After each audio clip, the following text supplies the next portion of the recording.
Let's get real. If this extreme right-wing repeal of the Affordable Care Act were to happen, it would cost us $230 billion to the federal budget, and 32 million people who would get insurance would not get it.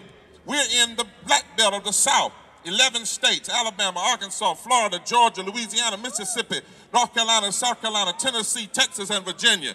In these 11 states, more than 11 million people live in poverty. Southern poverty has its roots in slavery, Jim Crow, and other forms of racism, and the related denial of labor rights. Most of us were hurting in the South long before CNN and MSBN picked it up. In North Carolina, 25% of North Carolinians live in poverty, measured by a family of four that makes less than $20,000. A third of North Carolinians can't afford basic housing. We demand economic justice.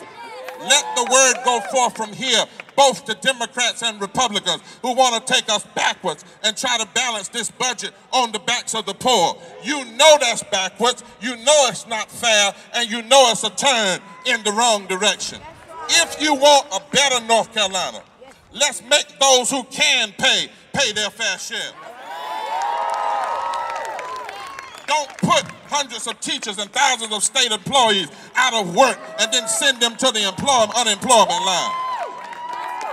Don't cut investments to minority and rural North Carolina communities and keep those places funded, because you know that doing that is backwards and headed in the wrong direction. If we want to go forward, say if we want to go forward.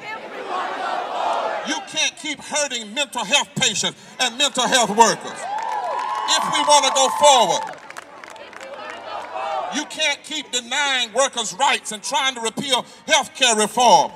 According to the Budget and Tax Centers and one of our partners together, North Carolina, we need a 21st century budget, a budget that invests in education, invests in people, invests in those living on the margin. We need an economic system that's not blind to conscience, that's not unmoved by compassion, a system that is concerned about everybody. Because we know when we help those who are weak and sick and poor, when we help those who live and have been hit hard in communities that have lost their jobs, when we help them up, we help the whole state up. We help the whole nation up. And then finally today, we gather here to say to every politician, Democrat and Republican, we demand equal protection under the law. The truth is, we see some outrageous stuff happening. Come here, Kane, and help me.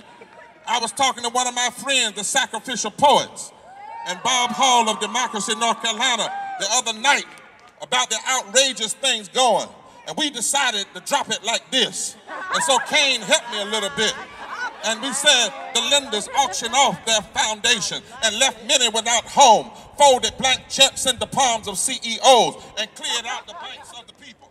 Politicians turned the Supreme Court gavel into their drum and beat out a song of injustice, took democracy from the mountaintop and sold it to whoever has the highest mountain of campaign money. They use our Latino brothers and sisters to grow our nation's prosperity, but harvest immigrant dreams before they are allowed to ripen. Their closed fists shaking the seeds of education and opportunity, and Latino children's faces sound like rattlesnakes ready to strike. But this is not Arizona, this is not Arizona. The fangs of racism and xenophobia will not continue to pierce our humanity.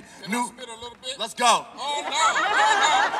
New voting regulations have curled into padlocks on every ballot box, but we must mold our tongues into keys to reopen our freedom, to choose who speaks in our time. We know what has to be done. They claim history is a broken record and try to repeat their song of segregation, but we refuse to hum their tunes. They are trying to move backwards in time, turn the hourglass upside down and democracy with it. But we remember that democracy belongs on its feet. So on February 12th, 2011, we have taken to the street because we will not go back. As I close, we have to turn this around. Trying to suppress the vote with an voter ID bill is backwards and headed in the wrong direction. Attempting to undermine the Voting Rights Act is headed in the wrong direction. Trying to change the 14th Amendment is headed in the wrong direction. Preventing racial justice in our criminal justice system is in the wrong direction. And so we've come here today because we want the politics of tomorrow and not the politics of yesterday.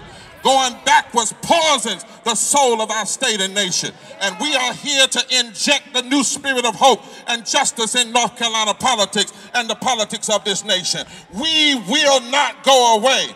In fact, the truth is, sometimes when what pushes you down makes you stand up. Sometimes when wrong tries to take you backward, it makes you work harder to go forward. When situations knock you on your knees, you go down and pray and learn how to get back up again. There are those who think when they win a couple of elections, they have a mandate to engage in the politics of disrespect, but we don't ever have a mandate to regress. We don't ever have a mandate to violate our Constitution.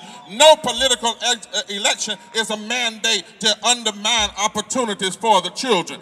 And even if it was, there's a higher law and a higher court that says let justice roll down like water and righteousness like a mighty stream. There's a higher court and a higher politic that says when I was hungry, did you feed me? When I was sick, did you come to see about me? When I was thirsty, did you give me drink? So we're here today called on once again to the job of pushing this state and nation forward. Yes, Michelle Laws, the forces and powers wanting to take us back are formidable, but we are determined. We come from a faith tradition. A tradition which says, like Abraham Lincoln, we can be lifted by the angels of our better self. A tradition that says, like Harriet Tubman, no matter how dark it gets, keep your eyes on the North Star of freedom. A tradition inspired by Franklin Delano Roosevelt to believe that the money changers can be pulled out of the temple of democracy and a new deal can be put in place. A tradition that says, like Fannie Lou Hamer, there comes a time when you get sick and tired of being sick and tired. A tradition which says, like Ella Baker, we who believe in freedom cannot rest. A tradition that produced Martin Luther King, who dared to have a prophetic dream in the midst of a nightmare. Tradition that shaped people like Carolyn Q. Coleman and others who still are with us, encourage us to have courage. Some of us come from a faith tradition that says weeping may endure for a night, but joy comes in the morning. Some of us come from a faith tradition that says, I will look to the hill from which cometh my help. All my help comes from the Lord. Some of us come from a faith tradition that says, yes, you will have some bad Fridays, politically, spiritually, economically. You might get crucified, you might get talked about, and injustice might have a temporary victory.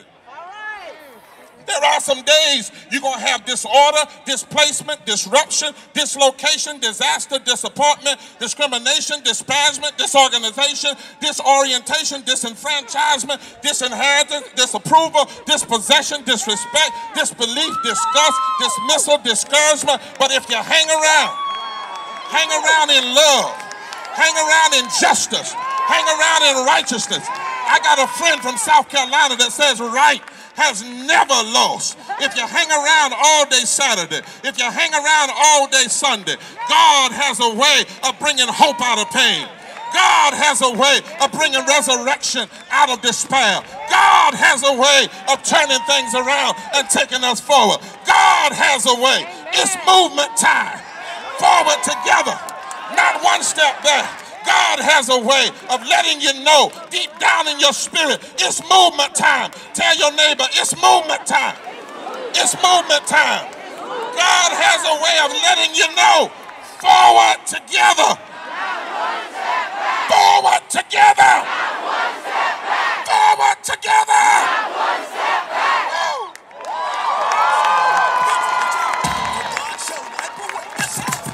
Every tear from the eye.